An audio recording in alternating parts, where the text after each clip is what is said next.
Assalamu alaikum, barkanmu da dawowa cikin wannan darasi namu. Idan ba ku manta ba darasinmu da ya gabata mun yi bayani akan bold da strong da italic da kuma emphasize. Yanzu yau za mu yi bayani akan quote, idan na ce quote shi ne kai quoting ɗin magana daga maganan wani, ko in ce karin magana daga wajen wani, ko in ce maganan zancen masu hikima, to ko kuma zancen waɗanda suka iya masu iya magana, Hausawa suke ce mai iya magana yana ce kaza da kaza. To ya za a yi idan kana so ka rubuta a HTML? To misali wannan bari in goge shi, misali in ce ina da Peter, bari in rubuta Peter, ina da open na Peter, ina da me closing na Peter. Yanzu misali in ce ina da wannan,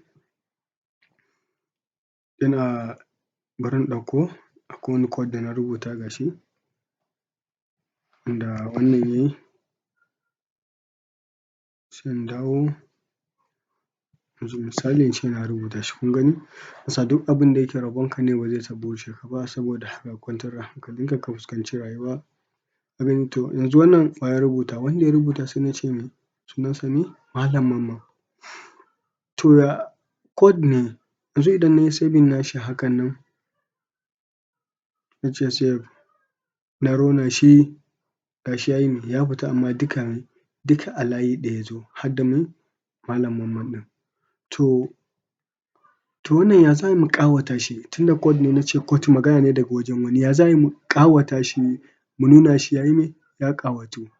To na farko sunan za mu sa shi a wani tag da ake ce masa site, misali mu yi haka, mu sa tag, mu buɗe, sai mu yi closing nashi a nan, misali haka, sai mu sa shi a cikin me site.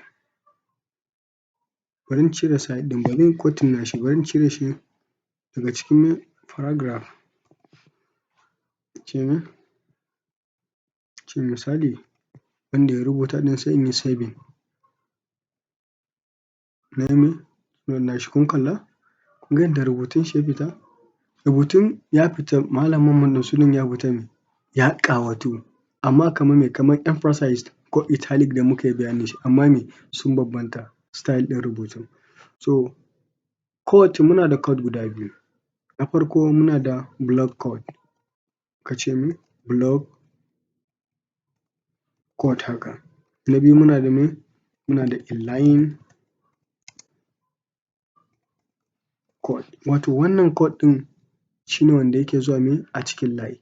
Yanzu misali ina magana sai ga in ce ma ka yi haƙuri, misali in ba ka misali da wannan kalman, ka yi haƙuri Hausawa na cewa mahaƙurci mawadaci. So wannan zan yi amfani da me da inline quote na rubuta shi. Block quote shi ne idan ya wuce me layi ɗaya, biyu, ukun nan, kun ga me ya wuce layi ɗaya, biyu, uku, yana da yawa, sai na yi me sai na sa shi me a block quote. To ya ake rubuta block quote, tag na block quote? Tag na block quote, wannan kun ga quote namu ya wuce me ya wuce layi ɗaya, layi uku ne, za mu yi amfani da block quote. Yanda ake rubuta shi ne block quote, yanda kuka gan shi a rubucen nan na rubuta shi haka, haka yake. Sai in zo me dukkan shi zan sa shi me a cikin open tag na block quote, har da Malam Mamman ɗin da kuma closing na block quote tag, wato element. Kun ga wannan shi ne muke ce masa me block quote. Idan na yi saving nashi, misali na rona shi, kun gani rubutun dai bai canza ba, amma me amma ya matso gaba, ya nuna mun me quote ne. To wannan shi ne yanda ake rubuta me block quote. To inline quote fa? Inline quote ya ake rubuta shi? Bari in saka tag ɗin nan da muka yi bayanin shi, wato HR, domin mu raba. Saving HR, na ce horizontal, wanda zai kawo mana layi a ƙasa, in ba ku manta ba a bidiyon namu. Kun gani? Bari mu rubuta, to inline quote fa? Inline quote misali akwai wani quote da na rubuta a nan, misali wannan na ɗauko shi, na dawo da shi nan, na ce za mu ba da misali a nan, sai za mu sa shi a cikin p tag shi ma misali,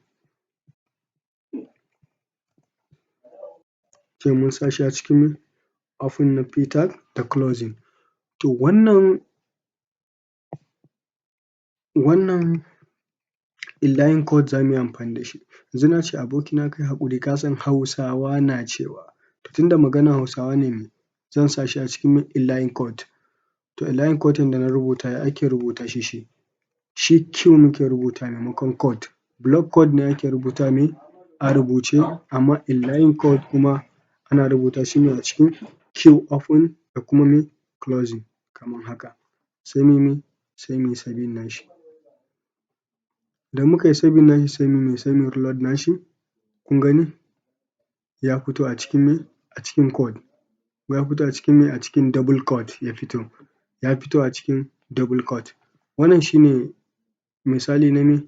Na inline code da kuma me? Block code. Block code idan code naka ya wuce mai layi ɗaya, biyu, uku kamar in ce karin magana daga wajen wani, ka yi quoting ɗin magana daga wajen wani. Shi kuma inline code ka yi quoting ɗin magana ne a cikin maganar da kuka yi daga wajen wani. Wannan shi ne, ku cigaba da biyan mu.